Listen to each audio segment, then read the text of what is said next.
अब हम बात करते हैं जेवीपी एग्जामिनेशन के बारे में। जेवीपी एग्जामिनेशन को हम करते हैं 45 डिग्री सुपाइन पोजीशन के अंदर। ये आपको याद रखना है। पर्सन को 45 डिग्री सुपाइन पोजीशन के अंदर लिटाएंगे तब जाके हम जेवीपी एग्जामिनेशन करते हैं। जेवीपी जो है ये रिप्रेजेंट करता है राइट एट्रियम के प्रेशर्स को, और ये बेस्ट सीन होता है in the right internal jugular vein. Right internal jugular vein कहाँ पर प्रेजेंट होती है? Between the both heads of the sternocleidomastoid. ठीक है। नॉर्मल वैल्यू क्या होती है जेवीपी की? Normal value of JVP 0 to 3 centimetre above the sternal angle. तो वही अगर हम बात करें इसके डिस्टेंस को from R A cavity, right atrium cavity, तो वो होती है 5 to 8 सेंटीमीटर। तो नॉर्मल क्या है? 0 to 3 centimetre from sternal angle and 5 to 8 centimetre from the right atrium cavity. फिर हम बात करते हैं जेवीपी के वेव फॉर्म के बारे में। तो जेवीपी के वेव फॉर्म में पहले अगर आप देखोगे तो वाई एक्सिस पे राइट एट्रियम के प्रेशर होता है, एक्स एक्सिस पे आपकी कार्डियक साइकिल होती है। सबसे पहले इस कार्डियक साइकिल को समझते हैं जो कि एक्स एक्सिस पे प्रेजेंट है। कार्डियक साइकिल शुरू होती है आपके S1 साउंड से, जो कि आती है due to closure of the AV valves. और S1 से आपका S2 तक रहेगा क्या? सिस्टोल। इस सिस्टोल में बेसिकली आपके जो वेंट्रिकल्स होंगे वो कॉन्ट्रैक्ट करेंगे। ठीक है। जो पहला फेज होता है सिस्टोल का, उसमें होता है आइसोवॉल्यूमिक कॉन्ट्रैक्शन, जिसमें आपकी एबी वेल्स तो क्लोज्ड है ऑलरेडी, और एसयूवी वेल्स, आपके जो सेमिलुनर वेल्स है वो भी क्लोज्ड है, जिसके कारण वेंट्रिकल्स का वॉल्यूम ऑफ ब्लड चेंज नहीं हो रहा, लेकिन वेंट्रिकल्स कॉन्ट्रैक्ट कर रहे हैं। इसलिए पहले क्या होगा? आपका आइसोवॉल्यूमिक कॉन्ट्रैक्शन होगा। लेकिन जब आपका सेमिलुनर वेल्स ओपन कर जाती है तो आइसोवॉल्यूमिक कॉन्ट्रैक्शन जो है ये बंद हो जाता है। सेमिलुनर वेल्स ओपन होते ही राइट वेंट्रिकल से आपका जो ब्लड है ये पल्मोनरी आर्टरी के अंदर इजेक्ट हो जाएगा। इसको बोलेंगे इजेक्शन। इजेक्शन तब तक चलता है जब तक आपकी सेमिलुनर वेल्स ओपन रहती है। जब आपकी सेमिलुनर वेल्स क्लोज हो जाएगी तो S2 साउंड प्रोड्यूस होगा, और इसके बाद आपका डायस्टोल शुरू हो जाएगा। वेंट्रिकल्स आपके डायस्टोल के अंदर चले जाएंगे आफ्टर साउंड S2। ठीक है। अब ये S2 के अंदर जब डायस्टोल शुरू हो चुका है तो ये बेसिकली पहले रहेगा आइसोवॉल्यूमिक रिलैक्सेशन, क्योंकि आपके SL वेल्स मतलब सेमुलर वेल्स क्लोज्ड है और एवी वेल्स भी क्लोज्ड है, और आपका जो वॉल्यूम है वो सेम है ब्लड का इनटू दी वेंट्रिकल्स, लेकिन वेंट्रिकल्स रिलैक्स कर रहे हैं। इसको बोलते हैं आइसोवॉल्यूमिक रिलैक्सेशन।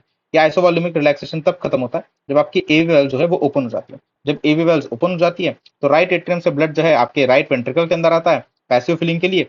क्योंकि पैसिव फिलिंग के अंदर क्या होता है? प्रेशर ग्रेडियंट ऑलरेडी प्रेजेंट होता है, तो प्रेशर ग्रेडियंट से ब्लड आता है राइट एट्रियम से राइट वेंट्रिकल के अंदर। और एक्टिव फिलिंग के अंदर क्या होता है? एक्टिव फिलिंग के अंदर आपका राइट एट्रियम कॉन्ट्रैक्ट करता है, resulting into the blood flow from the right atrium into the right ventricle. फिर से आपका S1 साउंड प्रोड्यूस हो जाता है। तो ये ऐसी कार्डियक साइकिल जो आपकी चलती रहती है। अब हम बात करते हैं आपका जेवीपी वेवफॉर्म्स के बारे में कि कैसे ये कार्डियक साइकिल कोरिलेट करती है राइट एट्रियम के प्रेशर के साथ। तो सबसे पहले बात करते हैं सी वेव के बारे में। तो जो सी वेव होती है it is produced by the bulging of tricuspid valve into the right atrium, thus increasing the pressure of the right atrium. अब ये बल्जिंग जो होता है आपके ट्राइकस्पिड वेल्व का इनटू द राइट एट्रियम में, देखो ट्राइकस्पिड वेल्व आपकी बल्ज कर रही है राइट एट्रियम के अंदर, ये दो चीजों के कारण होता है। पहली चीज क्या है? जो आपकी एट्रियोवेंट्रिकुलर वेल्व क्लोज करती थी, नॉर्मली आपकी पहले एट्रियोवेंट्रिकुलर वाल्व ऐसी थी, ओपन थी, जिसके कारण एक्टिव फीलिंग हो रहा था राइट वेंट्रिकल का। जब ये क्लोज करती है तो मोमेंट ऑफ इनर्शी के साथ ये ऊपर चली जाती है थोड़ी सी और बल्ज कर जाती है राइट एट्रियम के अंदर। ये पहला रीजन हो गया जिसके कारण आपका ट्राइकस्पिड वाल्व जो है ये बल्ज करता है इनटू राइट एट्रियम। दूसरा रीजन होता है इस फेज के दौरान आपका कॉन्ट्रैक्ट कर रहा होता है right ventricle against close semilunar valve, against close semilunar valve ये कॉन्ट्रैक्ट कर रहा होता है, again resulting into the bulging of the tricuspid valves into the right atrium. ये दो चीजें होती है, closed SL valves and moment of inertia के कारण आपका जो ट्राइकस्पिड वाल्व है ये बल्ज कर जाता है into right atrium, thus increasing the pressure of the right atrium and production of the C wave. फिर हम बात करते हैं कि दूसरा जो आपका एक्स डिसेंट होता है, ये एक्स डिसेंट कैसे प्रोड्यूस होता है? एक्स डिसेंट प्रोड्यूस होता है क्योंकि आपका जो ट्राइकस्पिड वाल्व है ये it is pulled down by the right ventricle, it is pulled down by the right ventricle, and जिसके कारण क्या होता है ना कि राइट वेंट्रिकुलर शॉर्टनिंग के कारण ट्राइकस्पिड वाल्व जो है वो नीचे आ रहा है। सॉरी मैं गलत बोल दिया यहाँ पर, गलत नहीं मतलब सही बोला पर गलत वे में बोला। क्या बताना था? एक्स डिसेंट क्यों प्रोड्यूस होता है? एक्स डिसेंट इसलिए प्रोड्यूस होता है क्योंकि ट्राइकस्पिड वाल्व जो है it is pulled down by right ventricular shortening.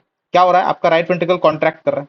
अब जब राइट वेंट्रिकल कॉन्ट्रैक्ट करता है तो राइट वेंट्रिकल बेसिकली शॉर्ट हो रहा है, छोटा हो रहा है। तो जो कॉर्डेट टेंडन एसोसिएटेड है, अटैच्ड है इन ट्राइकस्पिड वाल्व के साथ, ये भी छोटे होता है, ये भी क्या होता है? छोटे होता है। जब ये छोटे होंगे तो आपका ट्राइकस्पिड वाल्व जो है वो नीचे आ जाएगा।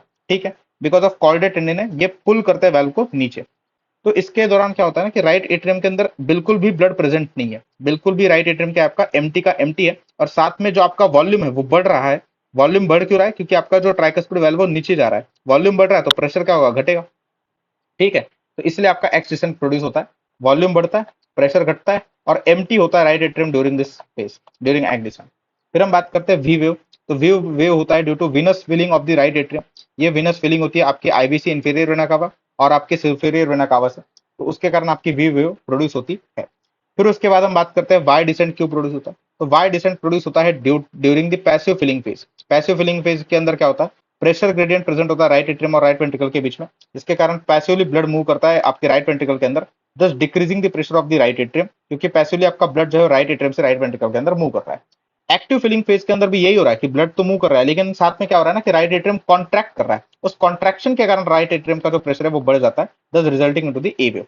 तो ए वेव आता है due to right atrial contraction, Y descent आता है due to passive feeling from right atrium into right ventricle, V wave आता है due to venous filling of the right atrium, X descent आता है कि due to tricuspid valve pulling down by right ventricular shortening, and C wave आता है क्योंकि आपकी जो ट्राइकस्पिड वेल्व है बल्ज कर जाती है, किसके अंदर बल्ज कर जाती है, राइट एट्रियम के अंदर बल्ज कर जाती है।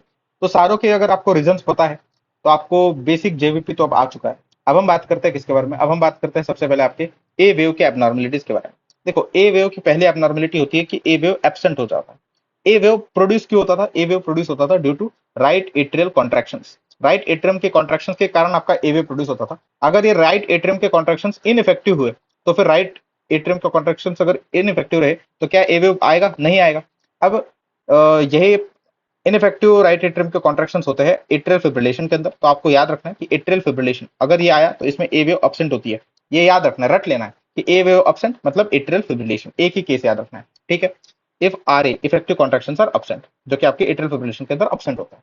फिर हम बात करते हैं लार्ज ए वेव्स के बारे में।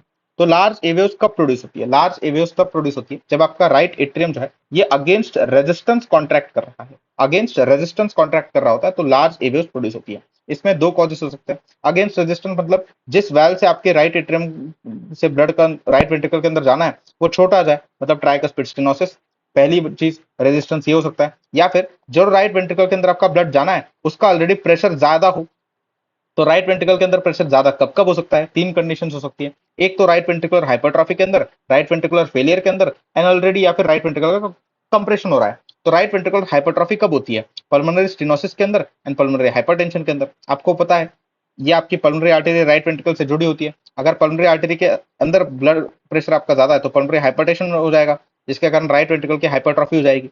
और या फिर आपका यहाँ पर जो स्टेनोसिस हो गया, पल्मोनरी स्टेनोसिस हो चुका है, उसके कारण भी हाइपरट्रॉफी हो जाएगा राइट वेंट्रिकल का। और ये हाइपरट्रॉफी के बारे में आपको याद रखना है कि ये कंसेंट्रिक हाइपरट्रॉफी होता है, मतलब हाइपरट्रॉफी टुवर्ड्स दी सर्कल होता है, जिसके कारण ल्यूमेन जो है आपके वेंट्रिकल का वो घट जाता है, ठीक है। फिर दूसरी condition right ventricular failure. Right ventricular failure कब कब हो सकता है, जब राइट वेंट्रिकल का एमआई हो जाए या फिर पल्मोनरी एम्बोलिज्म हो जाए। इसके अंदर क्या होगा, abnormal increase in blood retention होगा राइट वेंट्रिकल कैविटी के अंदर, राइट वेंट्रिकल कैविटी के अंदर बहुत सारा ब्लड जो है जमा हो जाएगा, उसके कारण आपके राइट वेंट्रिकल का प्रेशर बढ़ जाएगा। तीसरा, आपके राइट वेंट्रिकल का कंप्रेशन हो रहा है ड्यू टू कार्डियक टेम्पोनर, छोटा सा अब आपका राइट वेंट्रिकल बच गया, छोटा सा बच गया, वॉल्यूम कम हो गया, प्रेशर बढ़ जाएगा राइट वेंट्रिकल्स का। तो ये तीनों चीजें, right ventricular hypertrophy, failure and right ventricular compression, ये तीनों चीजें आपकी राइट वेंट्रिकल के प्रेशर को इंक्रीज करेगी, दस प्रोड्यूसिंग द रेजिस्टेंस जिसके अगेंस्ट आपके आरए को कॉन्ट्रैक्ट करना है, प्रोड्यूसिंग लार्ज एवेव्स, ठीक है। फिर हम बात करते हैं आपके कैनन एवेव्स के बारे में। जो कैनन एवेव्स होती है ये तब प्रोड्यूस होती है जब आरए जो है ये कॉन्ट्रैक्ट करता है against the close tricuspid valve. Normally कभी भी ऐसा होता नहीं था कि आपका जो आरए है ये क्लोज ट्राइकस्पिड वेल्व के अगेंस्ट कॉन्ट्रैक्ट करता था, ऐसा नॉर्मली कभी होता था क्या, नहीं। नॉर्मली क्या होता था कि ए वेव प्रोड्यूस कैसे होती थी, नॉर्मली आपका ऐसा होता था कि आपका जो राइट एट्रियम था वो कॉन्ट्रैक्ट करता था, ट्राइकस्पिड वेल्व ओपन होती थी और बेसिकली ब्लड फिलिंग हो जाती थी वेंट्रिकल्स के अंदर, नॉर्मली तो यही होता था। लेकिन अगर ये ट्राइकस्पिड वेल्व क्लोज्ड है तो उसके अगेन जब राइट एट्रिया कॉन्ट्रैक्ट करेगा ना तो जाके बेसिकली कैनन एवेव्स प्रोड्यूस होगी। और ये तभी पॉसिबल है, तभी आपका राइट एट्रिया कॉन्ट्रैक्ट करेगा अगेंस्ट क्लोज ट्राइकस्पिड वेल्व जब आपके राइट एट्रियम और राइट वेंट्रिकल साइमल्टेनियसली कॉन्ट्रैक्ट करेंगे। जब ये दोनों साइमल्टेनियसली कॉन्ट्रैक्ट करेंगे तब कैनन एवेव्स आपकी प्रोड्यूस होगी। अब ये साइमल्टेनियसली कब कॉन्ट्रैक्ट करते हैं, तीन कॉजेस होते हैं इसके। तीन कॉजेस कौन से होते हैं, पहला कॉज होता है जंक्शनल रिदम। जंक्शनल रिदम के अंदर क्या होगा, बेसिकली जंक्शनल रिदम के अंदर कुछ नहीं होगा, आपका जो ऐसे नोड है ये गायब हो जाएगा, ऐसे नोड का अरेस्ट हो जाएगा, ऐसे नोड डेड हो जाएगा ड्यू टू एमआई वगैरह कुछ भी रीजन हो सकता है। ऐसे नोड अरेस्ट हो गया, ऐसे नोड अरेस्ट हो गया तो आपका पेसमेकर क्या बन गया, पेसमेकर आपका एवी नोड बन गया। और आपको एवी नोड के बारे में पता होना चाहिए कि एवी नोड जो है ये बेसिकली आपका प्रेजेंट होता है at the electrical junction of atria and ventricles. AV node जो है ये प्रेजेंट है at the electrical junction of the atria and the ventricles. तो ये सेम टाइम पे जब ये एवी नोड पेसमेकर बन जाता है सेम टाइम पे एट्रिया को भी डिपोलराइज करता है और सेम टाइम पे वेंट्रिकल्स को भी डिपोलराइज करता है, resulting into junctional rhythm, resulting into junctional rhythm. और इसमें जो कैनन एवेव्स प्रोड्यूस होती है उनका रेट होता है 40 to 60 पर मिनट, क्योंकि यही आपका हार्ट बीट प्रोड्यूस करने का रेट होता है एवी नोड का, ठीक है। मैं आपको तीन जो कॉजेस बताऊंगा, हर वो कॉज बेसिकली इस पर आ जाएगा, राइट एट्रिया और वेंट्रिकल साइमल्टेनियसली कॉन्ट्रैक्ट करेंगे, दस प्रोड्यूसिंग दी कैनन एवियस। तो हर बार मैं सेम चीज नहीं रिपीट करूंगा। जंक्शनल रिदम के अंदर एक जो चीज आपको याद रखनी है, क्या बताया मैंने, कैनन एवियो का रेट होता है 40 to 60 पर मिनट, और ये रेगुलरली 40 to 650 मिनट पर मिनट के रेट से जो है आते रहेगा, क्योंकि यही आपका ऑटोमेटिसिटी का रेट होता है एवी नोड का। फिर हम बात करते हैं पीएसयूटी के बारे में, that is paroxysmal supraventricular tachycardia. इसमें क्या होता है ना, बेसिकली एवी नोड के अराउंड एक री एंट्री लूप बन जाता है, एवी नोड के अराउंड एक री एंट्री लूप बन जाता है, और जो री एंट्री लूप है ये आपके एट्रिया को और वेंट्रिकल्स को दोनों फिर से साइमल्टेनियसली डिपोलराइज करता है। ये री एंट्री लूप क्या होता है, एपिसोडिक एक्टिवेशन होता है एसेसरी पाथवे का, making a re entry loop around the AV node, making a re entry loop around the AV node. और ये री एंट्री लूप जो है साइमल्टेनियसली आपका कॉन्ट्रैक्ट करवाएगा दोनों एट्रिया और वेंट्रिकल्स को। और साथ में आपको ये पता होना चाहिए कि जो ये एसेसरी पाथवे का एक्टिवेशन हो रहा है, ये एसेसरी पाथवे जो है ज्यादा फास्टर कंडक्शन करता है, इसीलिए इसमें जो कैनन ए वेव्स का रेट रहेगा it will be more than 100 पर मिनट। क्लिनिकली आपको जो है इन पेशेंट्स के अंदर फ्रॉग साइन देखने को मिलता है, और ये भी रेगुलर टाइम इंटरवल पे कैनन ए जो है वो आ रही है, रेगुलर इंटरवल पे आ रही है। ठीक है, तो ये आपका हो गया पैरोक्सिस्मल सुप्रावेंट्रिकुलर टैकिकार्डी। फिर तीसरा होता है complete AV nodal block. Complete AV nodal block के कारण आपका एवी नोड भी गायब हो जाएगा, मतलब डेड हो जाएगा, और बंडल ऑफ हिस भी आपका जो है डेड हो जाएगा, जिसके कारण आपकी एट्रिया और वेंट्रिकल के बीच में कोई कनेक्शन नहीं है। एट्रिया जो है कॉन्ट्रैक्ट कर रहे हैं ड्यू टू एसी नोड, और आपके जो वेंट्रिकल्स है वो कॉन्ट्रैक्ट कर रहे हैं ड्यू टू परकिंजे फाइबर्स, दोनों के बीच में कोई समझौता नहीं है, कोई सिंक्रोनाइजेशन नहीं है। तो ऐसा ओकेजनली हो सकता है कि आपके जो एसी नोड है वो जिस टाइम पे एट्रिया को कॉन्ट्रैक्ट कर रहे हैं उसी सेम टाइम परकिंजे फाइबर्स वेंट्रिकल्स को कॉन्ट्रैक्ट कर देंगे। तो ऐसा हो सकता है कि ओकेजनली आपकी एट्रिया और वेंट्रिकल्स डिपोलराइज करेंगे साइमल्टेनियसली, क्योंकि अब दोनों के बीच में कोई कनेक्शन जो है बचा नहीं है। और इसके अंदर जो कैनन एवेव्स फिर प्रोड्यूस होगी वो इंटरमिटेंटली प्रोड्यूस होगी, मतलब इसका रेगुलर कोई रेट आपका डिसाइडेड नहीं है कि कब प्रोड्यूस होगी कैनन एवेव्स, कंप्लीट एवी ब्लॉक के अंदर इंटरमिटेंटली प्रोड्यूस होती रहती है। ठीक है, तो ये जो है आपको अब इसमें पता ये होना चाहिए कि कैनन एवेव्स और लार्ज एवेव्स जो हमने इसके पहले पढ़ी थी इनमें डिफरेंशिएट कैसे करें। देखो, नॉर्मली अगर आपको मैं बताऊं तो ये आपकी एवेव्स थी, एवेव्स कब हो रही थी, S1 से जस्ट पहले हो रही थी। नॉर्मल एवेव्स कब एग्जिस्ट करती थी, S1 से पहले, मतलब डायस्टोलिक फेज के अंदर। ठीक है, तो जो लार्ज एवेव्स होती है ना, जो लार्ज एवेव्स होती है ये भी डायस्टोलिक इवेंट के अंदर ही होती है, डायस्टोलिक फेज के अंदर ही प्रोड्यूस होती है, जस्ट बिफोर S1। ये नॉर्मल टाइम पे प्रोड्यूस होती है, नॉर्मल टाइम पे ही प्रोड्यूस होती है। ओके, इसके टाइम पर वेंट्रिकल जो है डायस्टोलिक फेज के अंदर होती है, एवी वाल्व आपके ओपन ही होते हैं। लेकिन मैंने बताया था कि कैनन एवेव्स तो प्रोड्यूस ही तब होते थे जब ट्राइकस्पिड वाल्व क्लोज कर जाती थी। ट्राइकस्पिड वाल्व क्लोज होने का मतलब ही यह है कि S1 हो चुका है, सिस्टोल शुरू हो चुका है। तो इसका मतलब क्या है कि कैनन एवेव ये बेसिकली सिस्टोलिक इवेंट है, ये नॉर्मल टाइम पे जब आपकी एवेव आती है तब नहीं हो रहा है, ये बाद में हो रहा है भाई। तो आपको डिफरेंशिएट कैसे करोगे आप कैनन एवेव्स को और लार्ज एवेव्स को, कैनन एवेव जो है ये सिस्टोलिक इवेंट है जस्ट आफ्टर S1, और जो आपकी लार्ज एवेव्स है ये डायस्टोलिक इवेंट है जस्ट बिफोर S1। दोनों के कॉजेस मैंने आपको समझा दिए। अब हम बात करते हैं किसके बारे में, अब हम बात करते हैं एक्स डिसेंट के एबनॉर्मलिटीज के बारे में। अब एक्स डिसेंट के बारे में अगर आपको बताऊं तो एक्स डिसेंट के टाइम ड्यूरेशन के दौरान, ड्यूरिंग एक्स डिसेंट आपका जब प्रोड्यूस होता था एक्स डिसेंट, आपका राइट एट्रियम पहली बात तो एम्प्टी था, आपका राइट एट्रियम क्या था, एम्प्टी था। दूसरी चीज, आपका जो ट्राइकस्पिड वाल्व था वो नीचे पुल डाउन हो रहा था due to the shortening of the right ventricle. Okay, ये दो चीजें हो रही थी एक्स डिसेंट जिसके कारण प्रोड्यूस हो रहा था। ठीक है, अब एक्स डिसेंट की एबनॉर्मलिटीज कब रहेगी, absent X descent. Absent X descent तब प्रेजेंट रहेगा जब राइट एट्रियम के अंदर ब्लड प्रेजेंट रहेगा, क्योंकि मैंने बताया था during the phase of X descent right atrium के अंदर कोई ब्लड नहीं होता, एम्प्टी होता है राइट एट्रियम। लेकिन अगर राइट एट्रियम के अंदर ब्लड प्रेजेंट रहा ड्यूरिंग दिस फेज, या फिर क्लॉट प्रेजेंट रहा ड्यू टू ब्लड स्टेसिस, तो एक्स डिसेंट आपका अब्सेंट रहेगा। ब्लड कब प्रेजेंट हो सकता है, ड्यूरिंग ट्राइकस्पिड रिगर्जिटेशन, या फिर क्लॉट क्यों हो सकता है, ड्यू टू एट्रियल फिब्रिलेशन। इन दोनों कंडीशंस में आपको एब्सेंट एक्स डिसेंट जो है देखने को मिलेगा। फिर हम बात करते हैं आपका एक्स डिसेंट ऐसा होता है, ये डीप कब होगा, डीप एक्स डिसेंट कब प्रोड्यूस होगा, जब ज्यादा विगरस राइट वेंट्रिकल के कॉन्ट्रैक्शंस होंगे। इन ज्यादा विगरस राइट वेंट्रिकल कॉन्ट्रैक्शंस के कारण ज्यादा नीचे आपकी ट्राइकस्पिड वाल्व आएगी, ज्यादा डीप आपका एक्स डिसेंट आएगा। नॉर्मली एक्स डिसेंट तभी हो रहा था ना जब आपकी tricuspid valve they were pulled down into the right ventricle. तो ज्यादा अगर राइट वेंट्रिकल का कॉन्ट्रैक्शन विगरसली होगा तो ज्यादा जल्दी, ज्यादा डाउनवर्ड्स आपके ट्राइकस्पिड वाल्व नीचे आएगी और ज्यादा डीप आपका एक्स डिसेंट होगा। तो इन तीन कंडीशंस के अंदर आपको विगरस राइट वेंट्रिकुलर कॉन्ट्रैक्शन देखने को मिलता है, that is tamponade, cardiac tamponade, constrictive pericarditis and restrictive cardiomyopathy. अब इन तीनों का मैकेनिज्म आपको बता देता हूं कि क्यों इन तीनों के अंदर जो है ज्यादा विगरस राइट वेंट्रिकल के कॉन्ट्रैक्शंस होते हैं। इन तीनों कंडीशंस के अंदर जो फिलिंग होती है हार्ट की, फिलिंग जो होती है वेंट्रिकल की, वो कम होती है। फिलिंग जब होगी कम तो आपका कार्डियक आउटपुट होगा कम। जब कार्डियक आउटपुट होगा कम तो सिम्पैथेटिक एक्टिविटी आपकी बढ़ जाएगी। जब सिम्पैथेटिक एक्टिविटी आपका बढ़ जाएगा तो जो वेंट्रिकल्स है वो विगरसली कॉन्ट्रैक्ट करेंगे उस कार्डियक आउटपुट को मेंटेन करने के लिए। तो ये इसलिए जो वेंट्रिकल्स विगरसली कॉन्ट्रैक्ट करते हैं तो विगरसली पुल डाउन करते हैं ट्राइकस्पिड वेल को, रिजल्टिंग इनटू डीप एक्सप्रेशन। फिर हम बात करते हैं वी वेव की एबनॉर्मलिटीज के बारे में। अब वी वेव कब प्रोड्यूस हो रही थी? वी वेव नॉर्मली तब प्रोड्यूस होती थी जब विनस फिलिंग होता था सुपेरियर वेना कावा से और आपके इंफेरियर वेना कावा से। अगर सुपेरियर वेना कावा ऑब्स्ट्रक्ट हो गया तो वी वेव आएगा क्या? वी आएगा नहीं। तो वी वेव एब्सेंट कब होता है? तो वी वेव आपका एब्सेंट तभी होता है जब आपका सुपेरियर वेना कावा का ऑब्स्ट्रक्शन होता है। देखो बताया मैंने, absent V wave, superior vena cava obstruct कर गया, विनस फिलिंग हो ही नहीं तो विनस वी वेव आपका आएगा ही नहीं। लार्ज वी वेव कब आएगा? लार्ज वेव तब आएगा जब आपकी रैपिड ब्लड फिलिंग हो रही है, सॉरी रैपिड नहीं, जब आपके राइट एट्रियम की ब्लड फिलिंग जो है वो ज्यादा है या फिर राइट एट्रियम का कंप्लायंस कम है। ये कंप्लायंस वाला पार्ट बाद में समझा दो। अगर राइट एट्रियम की मतलब वीनस फिलिंग जो है आपके राइट एट्रियम की अगर वो ज्यादा है तो आपका लार्ज वी वेव आपको देखने को मिलेगा।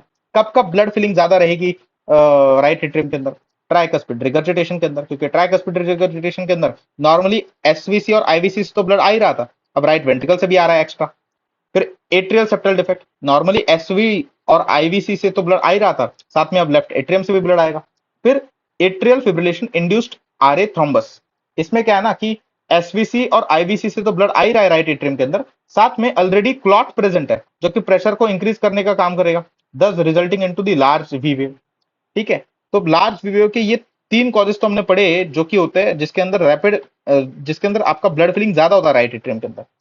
ऐसे तीन कॉज, ऐसे दो कॉजेस भी आपको पता होने चाहिए जिसमें राइट एट्रियम का कंप्लायंस घट जाता है। देखो नॉर्मली कंप्लायंस क्या होता है ना कि आपका ये राइट एट्रियम है, इसके अंदर विनस फिलिंग हुई तो इस ब्लड को अकोमोडेट करने के लिए ये थोड़ा सा डायलेट कर जाता है राइट एट्रियम, इसको हम कहते हैं कंप्लायंस। नॉर्मली ये कंप्लायंस जो है ना किसमें मदद करता है कि प्रेशर अचानक से बहुत ज्यादा बढ़ नहीं जाता अगर आपकी रैपिड फिलिंग हो भी रही हो तो भी। लेकिन अगर कंप्लायंस चला गया, अगर कंप्लायंस कम हो गया तो अब जो आपकी रैपिड फिलिंग हो रही है एट्रियम की, अगर वो रैपिड फिलिंग हो रही है तो ये डायलेट करेगा ही नहीं, प्रेशर जल्दी से बढ़ जाएगा resulting into large V wave.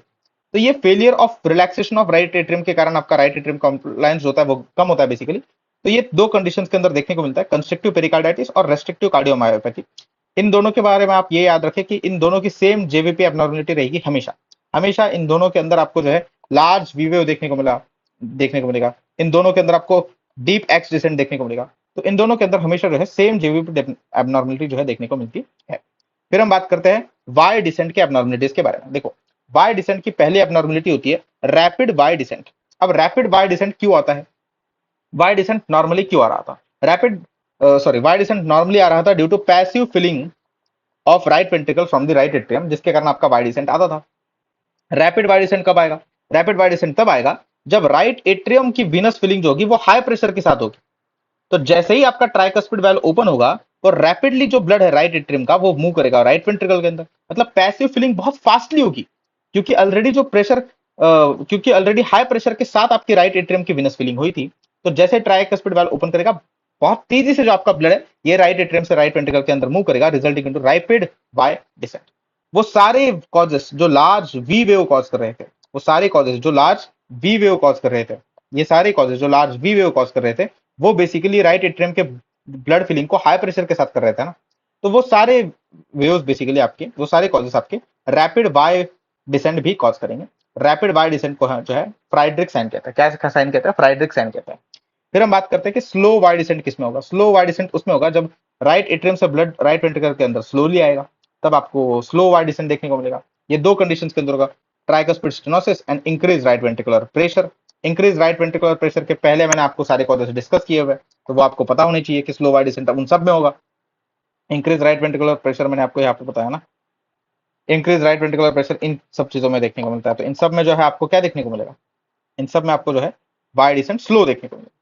फिर अपसेंट वाई डिसेंट किस में देखने को मिलता है? तो अपसेंट वाई डिसेंट जो है आपको कार्डियक टेम्पोनॉड में देखने को मिलता है। और ये कीवर्ड है, ये हमेशा आपको सवाल आएगा, हमेशा हर जीटी के अंदर, हर जीटी के अंदर ये सवाल जो रहेगा अपसेंट वाई डिसेंट कार्डियक टेम्पोनॉड। क्यों? क्योंकि आपका कार्डियक टेम्पोनॉड के अंदर कंप्रेस कर जाता है ना, ये कंप्रेस कर जाता है राइट वेंट्रिकल, तो राइट एट्रियम से ब्लड जो है राइट वेंट्रिकल के अंदर आ ही नहीं पाएगा। तो उसका ये कीवर्ड आप याद रखें डायग्नोसिस का, कार्डियक टेम्पोनॉड अपसेंट वाई डिसेंट। ठीक है, अब ये दो साइंस आपको पता होनी चाहिए, पहली साइन है जेवीपी साइन का स्मॉल साइन और दूसरी है हेपेटोजिगुलर रिफ्लेक्स। नॉर्मल नॉर्मली क्या होता है ना, नॉर्मली आपका जेवीपी जो है डिक्रीज करता है during the aspiration, inspiration sorry. Normally JVP आपका डिक्रीज करता है ड्यूरिंग इंस्पिरेशन। अब इसका मैकेनिज्म अगर आपको बताऊं मैं कि नॉर्मली जेवीपी डिक्रीज क्यों करता है ड्यूरिंग इंस्पिरेशन, तो आपका डायफ्राम एक्सपिरेशन के दौरान ऐसा होता है, इंस्पिरेशन के दौरान ऐसा होता है। तो हार्ट पहले ऐसा था, इसके ऊपर प्रेजेंट, अब हार्ट ऐसा प्रेजेंट रहेगा। तो राइट एट्रियम का जो वॉल्यूम है वो बढ़ गया, पहले इतना ही वॉल्यूम था, अब वो बढ़ गया ना राइट एट्रियम का वॉल्यूम। जब राइट एट्रियम का वॉल्यूम बढ़ जाएगा, तो वॉल्यूम बढ़ जाएगा तो प्रेशर घटेगा ना, तो जेवीपी भी घटेगा ना। हाँ, तो ये एक मैकेनिज्म है जिससे हम बताते हैं कि नॉर्मली जो जेवीपी है वो घट जाता है ड्यूरिंग इंस्पिरेशन। बाकी और मैकेनिज्म है जिसके थ्रू हम ये बोल सकते हैं, एक ये भी मैकेनिज्म होता है कि इंस्पिरेशन के दौरान जो आपका इंट्राथोरेसिक प्रेशर होता है वो घट जाता है। जब इंट्राथोरेसिक प्रेशर घट जाएगा तो आपका जेवीपी जो है वो भी घट जाएगा ड्यूरिंग इंस्पिरेशन। और एक दो मैकेनिज्म होते हैं, वो मैकेनिज्म इंपॉर्टेंट नहीं है कि नॉर्मली तो जेवीपी घट जाता है ड्यूरिंग इंस्पिरेशन, लेकिन अगर जेवीपी इंक्रीज कर गया ड्यूरिंग इंस्पिरेटरी फेज तो उसको बोलेंगे कस्मॉल साइन। उसको क्या बोलेंगे? कस्मॉल साइन बोलेंगे। अब ये क्यों होता है? क्योंकि इसके कॉजेज सारे वो है जिसमें आपका राइट एट्रिया का कॉम्प्लायंस डिक्रीज कर जाता है। जिसमें राइट एट्रियम का कंप्लायंस डिक्रीज कर जाएगा वो सारे आपके कॉजेस हो जाएंगे कॉस्मॉल साइन के। तो ये चार कॉजेस होते हैं: constrictive pericarditis, RCMP, severe tricuspid stenosis और right ventricular failure. Right ventricular failure के अंदर तो आपका राइट वेंट्रिकल का एमआई आ चुका है, तो उसके कारण राइट वेंट्रिकल बेसिकली पंप ही नहीं कर पा रहा ब्लड को, तो आरए का कंप्लायंस घट चुका है। सीवियर ट्राइकस्पिड स्टेनोसिस के अंदर भी आपका आरए का कंप्लायंस घट जाता है। तो ये चार चीजें आप याद रखें जिसके अंदर आरए का कंप्लायंस घट जाता है, रिजल्टिंग इनटू कस्मॉल साइन। टेम्पोरल कभी कॉज नहीं होता कस्मॉल साइन का। फिर हम बात करते हैं हेपेटोजुगुलर रिफ्लेक्स के बारे में। देखो, हेपेटोजुगुलर रिफ्लेक्स के अंदर आपको ये पता होना चाहिए, नॉर्मली जब आप एब्डोमेन को प्रेस करते हो 10 सेकंड के लिए, नॉर्मली जब आप एब्डोमेन को प्रेस करते हो 10 सेकंड के लिए, तो नॉर्मली जब आप एब्डोमेन को प्रेस कंप्रेस करते हो 10 सेकंड के लिए, तो उसके बाद आपका जेवीपी जो है वो बढ़ जाता है। जेवीपी जो है बढ़ जाता है, लेकिन जैसे ही आप वो एब्डोमेन को जो कंप्रेस कर रहे थे वो आप हाथ को रिमूव करते हो ना, तो वो जेवीपी नॉर्मल पे आ जाएगा, लगेज नॉर्मल पे आ जाएगा। लेकिन अगर ये JVP remains elevated for more than 15 seconds even after release of the compression, तो फिर इट इज पॉजिटिव हेपेटोजुगुलर रिफ्लेक्स। तो फिर उसको क्या बोलेंगे? पॉजिटिव हेपेटोजुगुलर रिफ्लेक्स बोलेंगे। अगर 15 सेकंड तक भी after releasing of the compression JVP elevated रहता है, कितने से एलिवेटेड रहता है? मोर देन 3 सेंटीमीटर, तो उसको क्या बोलेंगे? पॉजिटिव हेपेटोजुगुलर रिफ्लेक्स बोलेंगे।